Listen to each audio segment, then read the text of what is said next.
All right, sweet. We are here in Napa. We're going to get psychological, okay? We're going to get really deep into the brain, into the mind, and the psychological side of sales. And so the first thing I want to show you guys is this picture. Just by a show of hands, who has any thoughts on what you think their similarities are? What? Same age? That was crazy, okay. I mean, some might say, charismatic, I heard that, that's great. Money, love that. Wealth, okay, fantastic. I believe that the largest similarity between these two gentlemen here, and one's the 42nd president of the United States, Bill Clinton, and one's working on the 42nd Mission Impossible movie. But both of them are highly captivating people, okay? And so they have captivating energy. They're able to take over a room. So when you talk to them, you feel like you're the only person in the room. And so what that feels like is more like, it's tell me more, right? Tell me more. Tell me about your mom. Tell me about the kids. Tell me about that trip you took to the beach. Tell me a little bit more about that. We don't really want to talk about business. We want to get into a conversation that allows them to feel like a friend. So these people make it all about you, okay? These people are completely fascinated with you, all right? And so they have complete interest in you in all facets of the conversation. And so I say all of that to say what? So what, right? What's the goal with this captivation of the prospect? Show of hands, who has any idea what the goal of captivating your prospect is? Build relationships, that's great. Fantastic. Anybody else? Brett? Let them know that they matter and what they say makes a difference and you listen. I love that. I love that. Those are both great answers. You said make the sale. Somebody said that here? I don't know who it was. Okay. Oh, make the sale. Great. The real reality about captivating, and we know how captivating and engaging Bill Clinton was, right? Just based off of history, okay? I don't have to say too much about that. But it's to deviate the prospect off of their normal behavior, okay? And so we want to begin a script upload, essentially, right? We want to start engineering trust, all right? So a great quote to frame this, and this is actually out of the book that I was reading when I was putting this presentation together. The best sales feel like conversations, not contracts, okay? And so what we want to do is we want to have conversations with our prospects, all right? And so that's from Chase Hughes. He's actually a former CIA operative. So he was the lead interrogator for the CIA. He actually became a sales trainer, and now he's the most highly renowned human behavior analyst in the world. He was recently on Dr. Phil and a couple other places doing some investigations on psychopaths and things like that. It's really interesting stuff. Highly suggest you check it out. It's pretty good plane ride home documentary. That being said, as I was putting the presentation together, I was learning a lot about how this sort of psychological aspect of sales works, okay? And so I wanted to put some of the things that I was learning into practice. And so everybody here is familiar with Uber. If you're not, I don't know what planet you're from, but that's fine. And Lyft or any of these other rideshare platforms. And so one day I'm in this Uber, and I wanted to put, some of this stuff to practice. I wanted to try my influential powers out, my new superpowers. I wanted to see how well I'd be able to persuade. And so I started talking to this Uber driver, and instead of asking him questions, I started making statements, okay? And so what I wanted him to do is essentially complain about his job to me. I wanted him to tell me the truth. I wanted him to be transparent. I wanted him to be open about his actual job and his experience working with just regular people trying to get to the airport or to the bar or whatever it might be, right? So I start asking him, or I start making statements, and instead of asking questions, it sounds something like this. So, hey, I read an article the other day that said that Uber drivers are the most highly respected people around, and they have the highest satisfactory job rating in America right now. I mean, you must really love your job. I mean, that's incredible. Like, kudos to you, right? And he turns around to me and goes, what is this guy talking? I don't even know if he spoke English, to be honest, but he was like, he started complaining about his job through and through, right? Because what ends up happening with this is something called elicitation. And so what we do with elicitation is we essentially create you can't, it's hard to explain the fact that you can't outthink it, okay? It's almost unbearable because what ends up happening is that you start correcting the record. It's an unbearable trigger that you start correcting the record. So I'm sitting this guy, I'm talking to him, and he's telling me all these stories about his job and his experience working with these people. And I'm like, man, this really works. He's like, I think that this is something that I could use, right? And so again, this is called elicitation. And so it's triggering a need to correct the record. It's one of the methods that now I'm putting into practice because I'm able to say, hey, hey, I'm sure that you're one of those people that, in essence, are going to be taking action. You're going to be doing the right thing. You're not one of those people that sit around and wait and wait and wait, right? Like you're genuinely one of those people. You're going to agree with that, right? And so when he's complaining to me about his job, essentially what's happening in the brain is he's starting to shift into friend mode, okay? And that's what we want the prospect to do. We want to go from client to friend mode, okay? And so it's very easy to be transparent and open and honest with a friend. You're going to tell them everything about your life, right? And so when you're talking about, like Luis talked about earlier this morning, the pain points associated with what they're going through, you can get them to talk about it like a friend, right? And so that's what we're trying to do with elicitation, okay?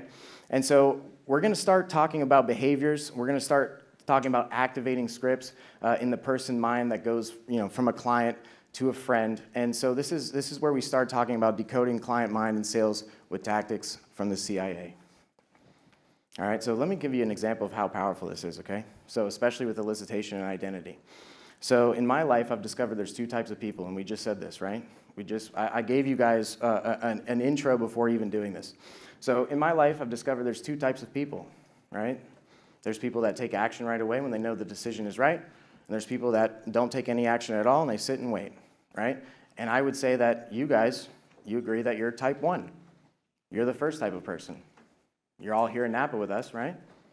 And so even though you may be someone that doesn't take action immediately, you like to think it out. You like to think it through. You like to get more information on something.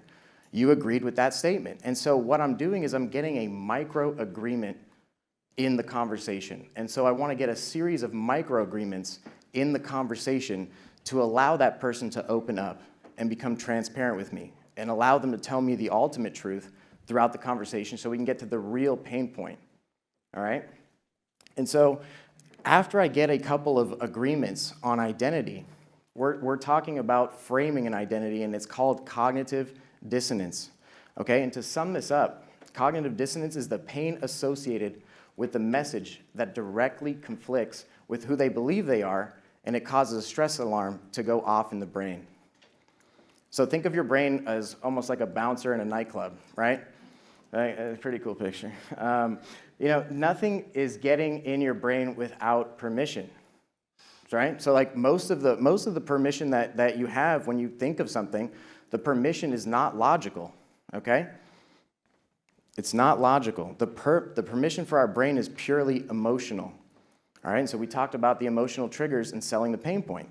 Permission for the brain is emotional. It's tribal, and it has a full alignment with our identity, okay? And so another good example of this is that we've seen it time and time again on social media, but there are these gurus out there that talk about all of these tactics, right? If you got to wake up at 4 a.m. to be successful. You got to keep a notebook. You got to go do cold plunges. I don't know if you guys seen the recent TikTok thing where everybody's doing the face bowl, right? And like it's hilarious because like that was one of those guru guys that was doing it, right? But there's all these tactics, and then as a society, we're like, yep, that's right.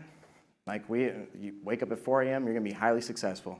Keep a notebook and prioritize your tasks. You're gonna be ultimately successful, right? But what doesn't change is our behavior. In the moment, we agree with the statement. So we're rewiring how our brain perceives that message, okay? We're not changing the behavior immediately because rarely, people almost never change behavior first, okay? They rewire identity to match up with the message, All right, so you hear a message that is directly conflicting with who you believe you are, and you know, because you know it's probably best, but the actions don't change. And the same thing goes for sales. And that's exactly why human behavior matters, okay? Behavior is the blueprint to the bank, which is the prospect. Your goal is to read and understand the blueprint to find where the vault is, okay? The vault is the prospect's decision to buy. All right, and so human behavior in sales matters. It's the gateway to everything.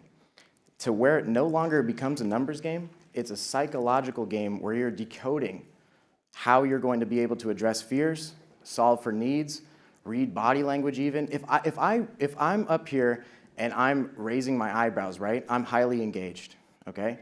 If I'm up here being skeptical, my face is going to look something like this. I'm skeptic, you know? But if I'm really intrigued by the conversation, I'm like, hey, Lee, how you doing, man? Doing great. Yeah, and I can tell just by your forehead, you have in your facial expression, I do too, you're etched. You have an etched line where you're actually highly open. You're a very easy person to talk to, okay? And there might be some people in here that have had some Botox or something like that, which is totally fine.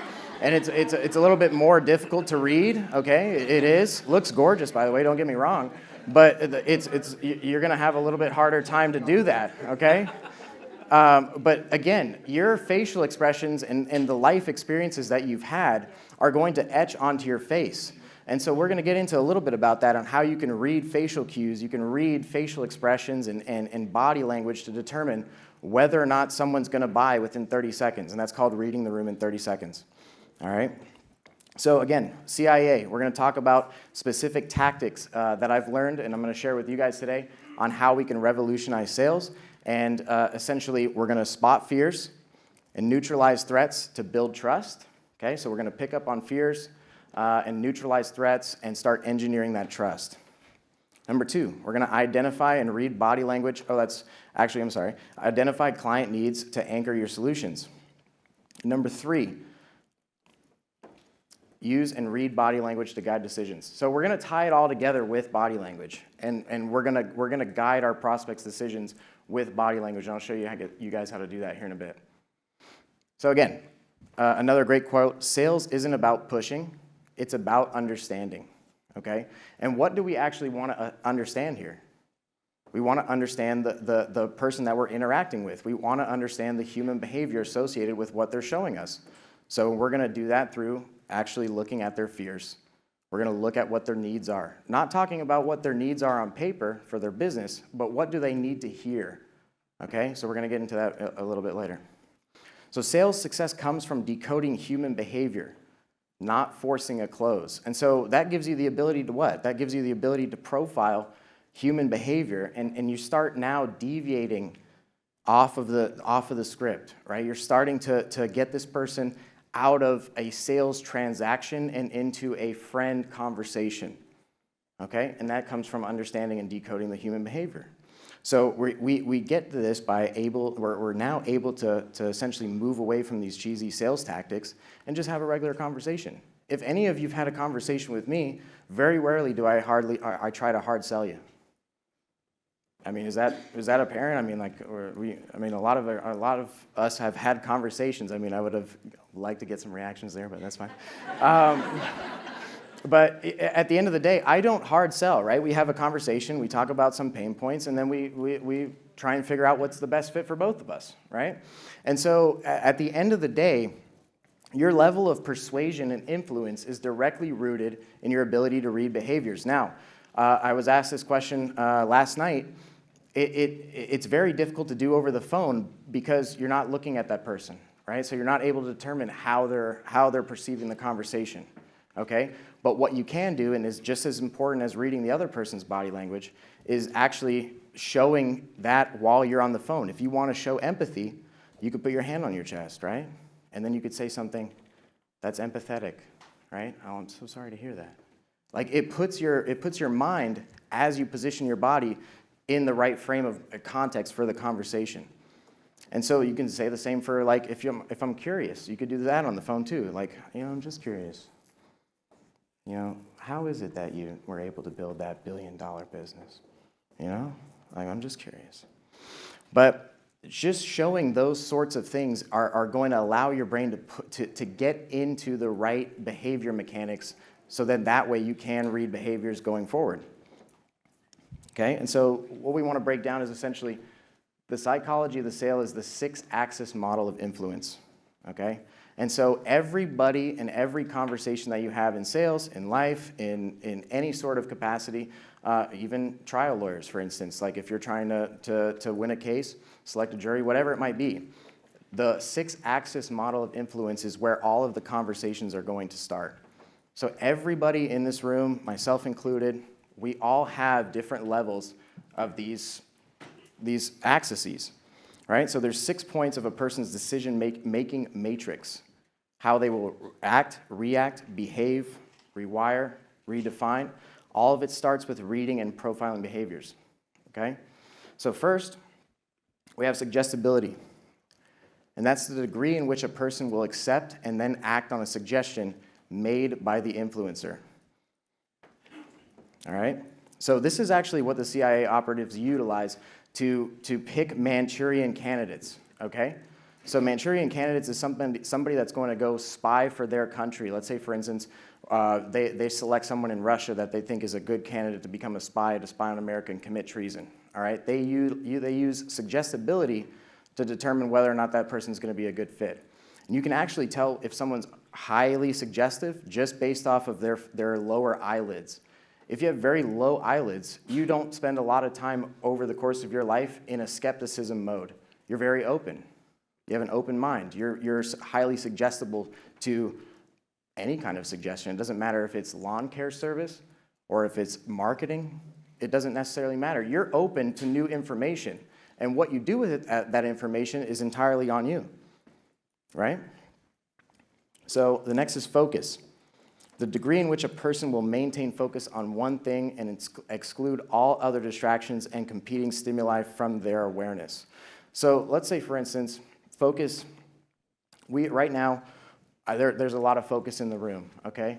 An amazing factor to determine how focused someone is their actual blink rate, okay? How many times someone blinks in a minute, okay? So if I'm blinking multiple times, maybe to a factor of 50 to 80, that would be a high-stress environment, okay?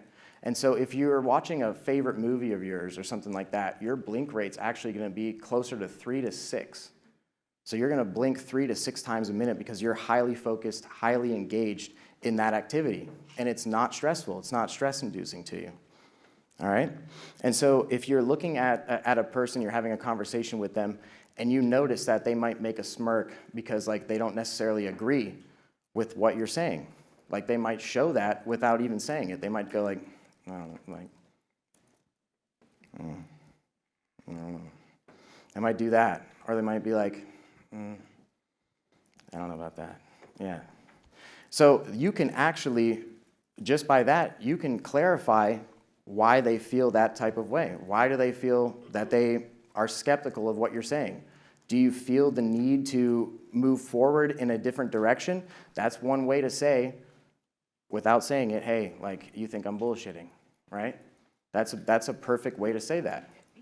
And so, again, focus is a little bit different than suggestibility, but it also determines suggestibility as well. Next is openness, okay? The degree in which a person can completely open up and become vulnerable in a particular situation, all right? So recall the elicitation example, right? So like we're talking in the Uber, and he's telling me about his job. He was very open because the way that I was able to elicit an article, I could have said the same thing. I could have said, I saw a Forbes social media post that said Uber's got the highest investment pool in the last quarter. So you guys must be getting raises pretty soon, or if not, you probably have already. That's amazing. Kudos to you guys. That's incredible. Like what? No, like we pay. They pay us, 50 or 60% of the total, and I don't even think it's that. I think it's way less. I think it's like 30 or 40%. So Uber makes the majority of the money. But this is usually marked by an absence of fear from social or societal repercussions. So spotting fear and neutralizing it, that's the first part of identifying and understanding behaviors. Okay? So if I get him to completely neutralize fear, that he's not going to be judged, he's not going to feel some type of way about our conversation, he's going to be able to open up and tell me all kinds of stories. You know, the same example can be said about Whole Foods. Let's say, for instance, I ask Brett or Brandon to go into Whole Foods, and I say, hey, go in there and ask one of the people that one of the associates how much they make, but you can't ask any questions. How would you do that? Right? You could use elicitation, though. If you asked, like, hey, where are the baby carrots? Right? And then as they're walking you over to the baby carrots, you could be like, hey, you know, I just saw on LinkedIn that Whole Foods had raised all of their base rates to $26 an hour. I mean, congratulations, that's incredible. And they're going to be like, what do you mean? What? I'm going to make $17. And now you have the answer. Right. So it's a safe environment. The next is connection. So connection is the degree in which a person feels a sense of genuine social connection to the other person. So this is how you communicate, right? This is how you're communicating with them. This is relatedness. Okay, so how well can you adapt and assimilate or relate to a certain situation? Can you put yourself in their shoes genuinely? Okay, like on a human element, like not on a transactional element, like saying, hey, you know, I know you went through something just like that, and hey, we actually took care of that just the other day for another prospect. But can you actually put yourself in that person's shoes in their situation? It's extremely important that you do so, because you're wanting to create a bond. You're wanting that relationship to be long, very long. And then what does that equate to? That equates to referrals. That equates to more business, additionally, just from holding on to a relationship, right? And so that bond, the desire to continue communication with the influencer. So your salespeople, yourself, whoever's doing the actual call is the influencer at this point, right? So the next is compliance. You have the degree in which a person will comply with a direction to perform an action, right? And so this is different from suggestibility. So suggestibility is responding to a suggestion. We ought to start with a breakdown of your unique case. Tell me your story, okay? That's a little bit different than compliance. Compliance is responding to a directive, a direction that you're giving someone. So let's go ahead and get you scheduled to meet with the attorney. I'll need your payment information now so that we can go ahead and get you on the books, right? So this is a different sort this is compliance rather than a suggestion. Okay, so this is like essentially the closing aspect of the sale. This is where you start closing, okay? And then expectancy is the last. It's the degree in which a person can either consciously or unconsciously predict what is going to be happening soon and whether or not it will be enjoyed. Okay, so for instance, are they going to be able to viably say that their experience with you is going to be enjoyed at the end of the customer journey? Are they going to say yes, thumbs up, thumbs down? How is it going to start for them? How are you going to communicate the value to them, right? What can they expect from you throughout the customer journey? All of these things need to be taken in consideration when you're talking about sales because you want them to have genuinely a great experience, all right? And so which of these, you're probably asking yourself, like, which of these do I need to persuade and influence based on the behaviors I'm decoding, right? And we haven't even gotten to the behaviors yet, but there's really, realistically, only 3. You only need 3 out of those 6 axes to highly influence and persuade a prospect. And so the way to do this is like, think of the axes like bottles of water, okay? So again, we all have a certain level of these different axes, and what level they are at the beginning of the conversation, what they are at the end, will determine whether or not you're going to close this individual, okay? And I actually hate the word close. I hate the word close, all right? You should never be closing. It doesn't make sense. What are we closing? We're opening a door to a relationship, right? So we want to be opening a door. We want to be offering an opportunity, right? We don't want to be convincing anything. We don't want to be talking about closing or convincing or anything like that. Like, that's actually something that you should get out of your vocabulary, because realistically what you're doing is you're creating a relationship, okay? So again, each prospect you talk to will have a different level of this, and your job is to fill them up as much as possible by decoding and profiling their behaviors. So you're going to neutralize fear, you're going to identify the needs, and you're going to read body language and gestures to determine which bottles or axes they have present in the moment of the conversation, and then your job is to fill them up. So, for example, As time elapses in the conversation, you're talking to this individual, you notice that they have a high level of focus. You can identify that through the blink rate. They don't seem stressed. You're doing a great job at communicating. You're having a friendly conversation. Everything's going well, right? And so they have a high level of suggestibility now. They might be open to your suggestions. Because what ends up happening after you create a sense of focus, they now see you as an authority, right? They see you as novelty and authority at the same time. And so they're highly suggestible. And so what happens when you're highly suggestible? You might be highly susceptible to compliance, right? You might be highly susceptible to create the deal. I'm trying to not utilize the word close, right? Or use the word close. So yeah, you want them to be any of those 6. You want 3 out of them to determine whether or not someone's going to be a partner of your firm. All right. So behavior is a blueprint. Axis of influence is the keys to the vault. So this is how you read the room in 30 seconds, and we're going to break down behavior into observable pieces to increase levels of influence on the axes. All right. So the first we have fear. It's like it could be legal chaos, could be financial commitment, could be loss, could be weakness, could be ignorance. It could be their fear of being challenged. So there's a lot of fears, right? But they also correlate directly to what their need is, right? So the fear of being dismissed or mocked is the need to feel important.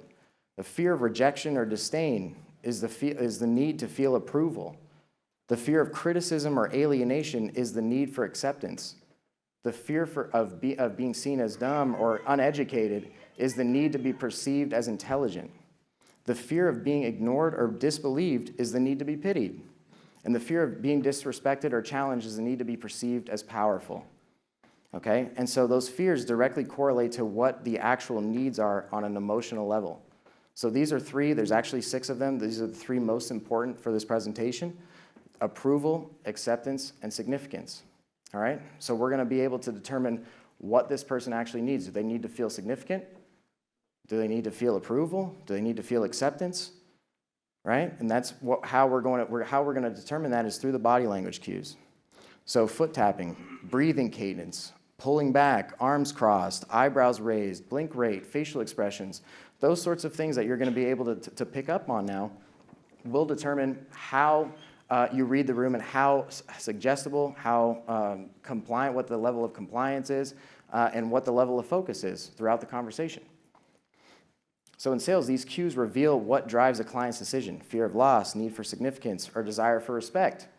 So, in essence, they might feel the need to feel intelligent, and so they thought that they could navigate their legal troubles on their own. They thought that they didn't need you because that was actually their true emotional need, is that they felt like they needed to be perceived as intelligent, right? Or maybe they had fear of criticism on how they actually got to this place with you in the first place. They didn't want to be criticized by family, friends, even the people that they're talking to at the law firm, right? So this is actually much deeper than just what the actual need is or the fear is. Right? It's not the fear that they're going to, in an immigration case, be deported, for instance, worst case scenario, or be separated from family. This is more so like they honestly probably took way too long to take action, and now they have a fear of criticism. They have a fear of being judged, that they put their family in this situation. So you're able to get much deeper by reading into these behaviors. So the first one's build trust by neutralizing fears, right? And so this is the what. So fears, again, legal chaos, financial ruin, looking weak, feeling uneducated, being challenged, being rejected, are the emotional barriers stopping a client from signing. Okay? And so the why. So neuroscience says that the amygdala, the brain's fear center, drives decisions under threat. So let's say, for instance, we're 10,000 years ago, we're hunter and gatherer people, okay? And we're fishing. And we just got a whole bag of fish. We're gonna take this track back to our village that we've been taking for years on end. I'm talking years. This is the same thing we do each day to feed our families. Okay? I'm walking down this track 10,000 years ago in the snow, and I pass this huge bush on the side, right? And a log or a tree branch snaps. Okay? What does my direct focus go to? Am I thinking about the fish in my bag? Am I thinking about the kids or the people back at the village and how I'm going to feed them and how I'm responsible for them? No. Right? I'm thinking about my ultimate focus is on that novel threat. Is it threat or is it value? Right? Could it be a bear? Could it be a rabbit and we can have a treat with the fish? I'm curious now. I'm engaged, right? And so that's what's happening when you're identifying fears, right? You're able to essentially influence the amygdala and be able to tap in to how the brain makes decisions under threat. So your job is to spot and neutralize these fears. But how? How do we spot fears? Verbal cues. Let's say, for instance, you're listening for phrases like, I've been burned before, or I can't afford surprises. These signal fear of loss or unpredictability. Physical cues. Watch for crossed arms, raised eyebrows, or hesitant pauses when discussing sensitive topics like cost or timelines. How to use this tactic in sales. Address the fear directly with a solution that offers stability. Frame your service as the shield, as their guardian throughout the process. So a couple of examples here. A client hesitates on a retainer saying, last firm I spoke to overcharged me. So you highlight your fixed fee structure as safe harbor. Our transparent pricing ensures no surprises while working with us. You always know the price up front. Okay? And even that simplicity there is actually key. Okay? Because it's not about elaborating and making it some big piece of, not a huge answer. It doesn't have to be a huge answer. Okay? It can be that simple because it's really part of your mammalian brain. Okay? It's part of something from our ancestors that we inherited over thousands of years. These are behaviors that you're not going to outthink your way out of thousands of years of ancestral behavior. You're not, right? And so being able to directly and explicitly address a fear is much better and much simpler in the end, in the long term, than having a long-winded answer to address something like that. Okay, so a client hesitates because they fear legal chaos, saying, I just don't even know where this will end up, let alone begin. So you highlight your customer journey to neutralize chaos.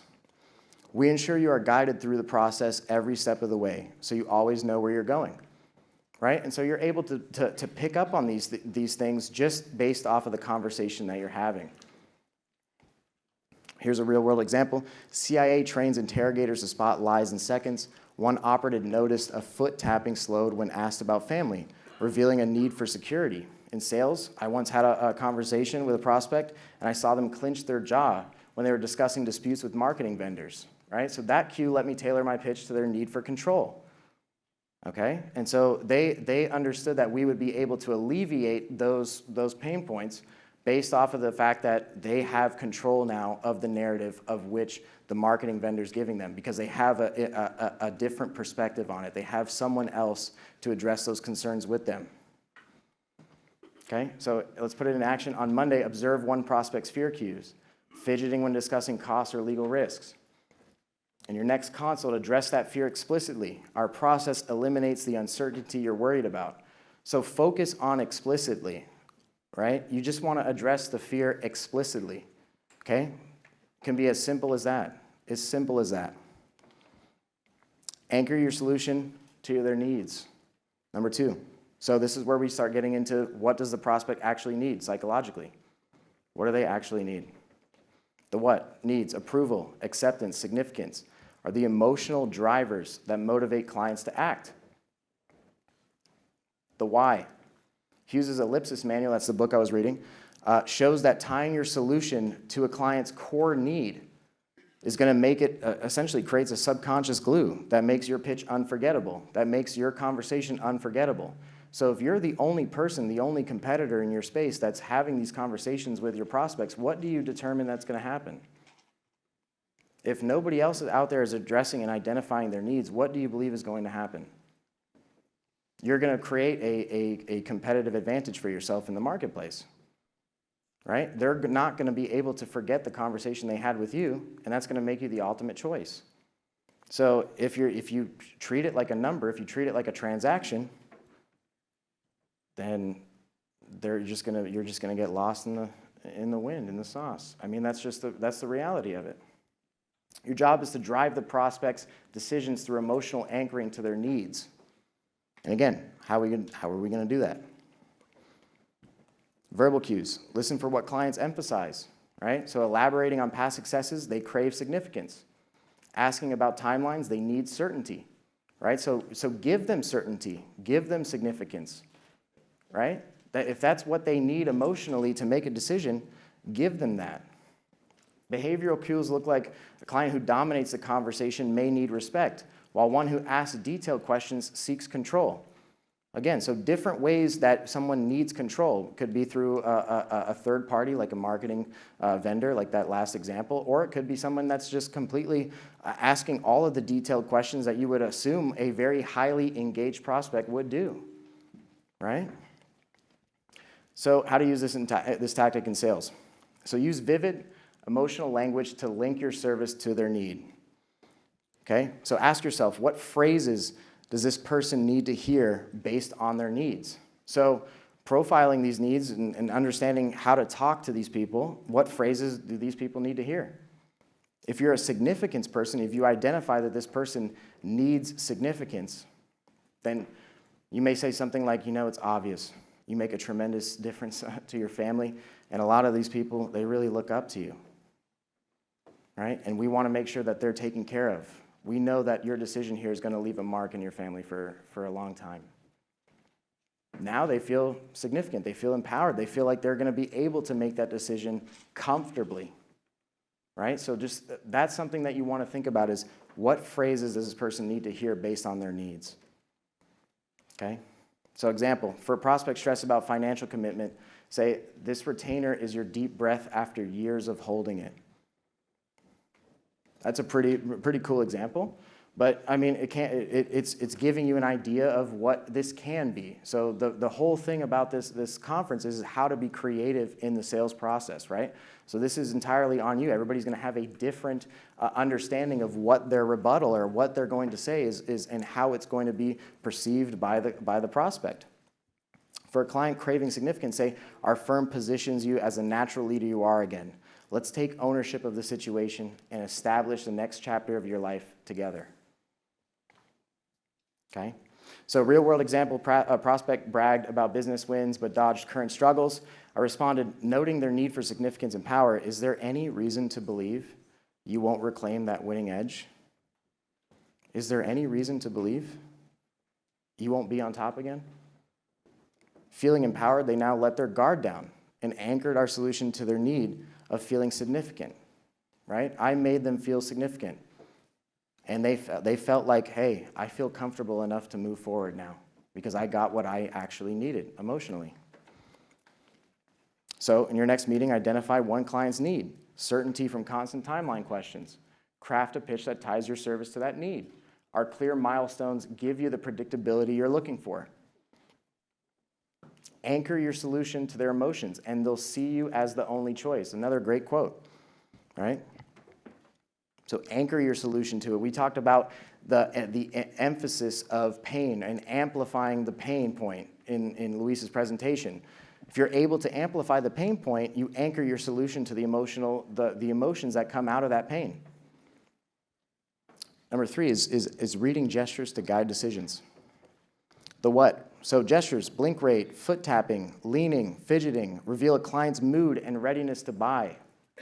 Okay, so let's say, for instance, again, we talked about watching your favorite movie, that's fine, and how the blink rate changes, but let's say, for instance, you see blue lights in the back of your car, and you're driving, you're doing your everyday schedule, the weather looks great, you're just driving along back home. Yeah, you might be stressed about some other things, but your blink rate's probably going to be pretty normal because you're just kind of in autopilot just driving down the street. You see blue lights behind you and they're actually coming for you. What do you think is going to happen? You're starting to check your mirror. You're kind of freaking out a little bit. You're tweaking, right? Right? I mean, that's just what's happening. So at the end of the day, a stress-induced environment is going to have your blink rate increase. So when you're talking to someone and their blink rate starts to increase, that's the only thing that you want to really notice is that, okay, now there's something on the table that I'm not addressing, and they're starting to become stressed about it.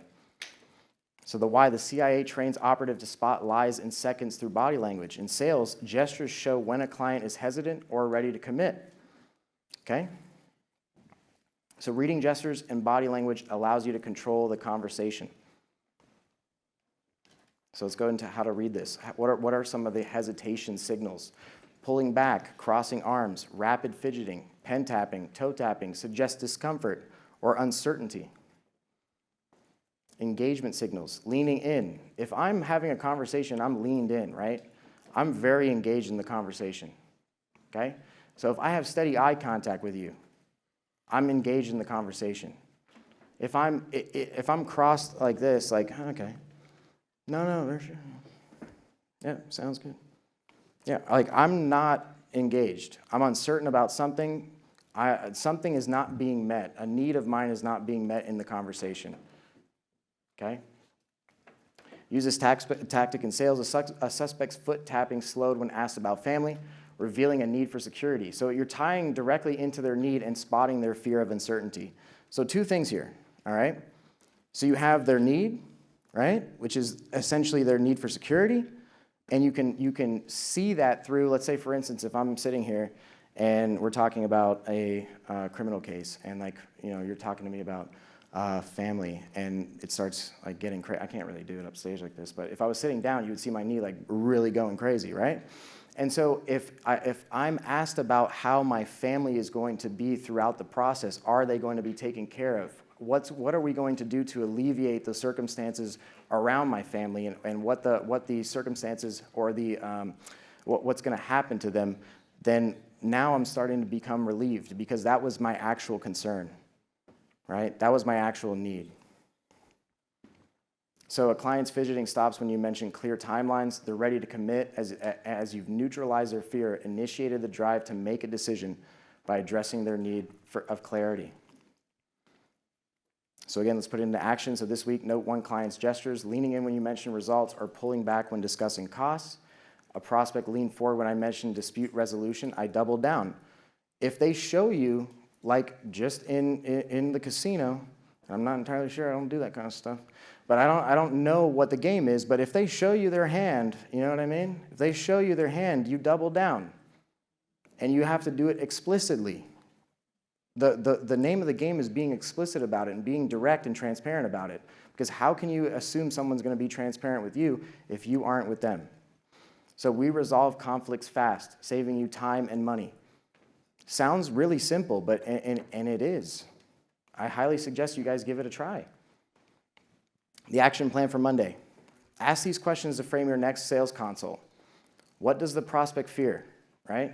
Do they fear lack of respect, no control, not understanding, or looking inferior, or looking weak throughout the process? What does the prospect need? Do they need to feel accepted, feel approved? Do they need to feel significant, powerful, intelligent, in control? What do they need? What is the prospect showing us? How many times do they blink? What was their facial expression? Do they have a sunken jaw? Was it a heightened jaw? Did they clench it? Were they showing skepticism? Were they leaning in throughout the conversation? Were they crossing their arms? Or were they showing contempt, like a disagreement in their lips and how they puckered their lips? What are they showing us? Take note of that. What does the prospect want me to think of them, and what do they want me to notice about them?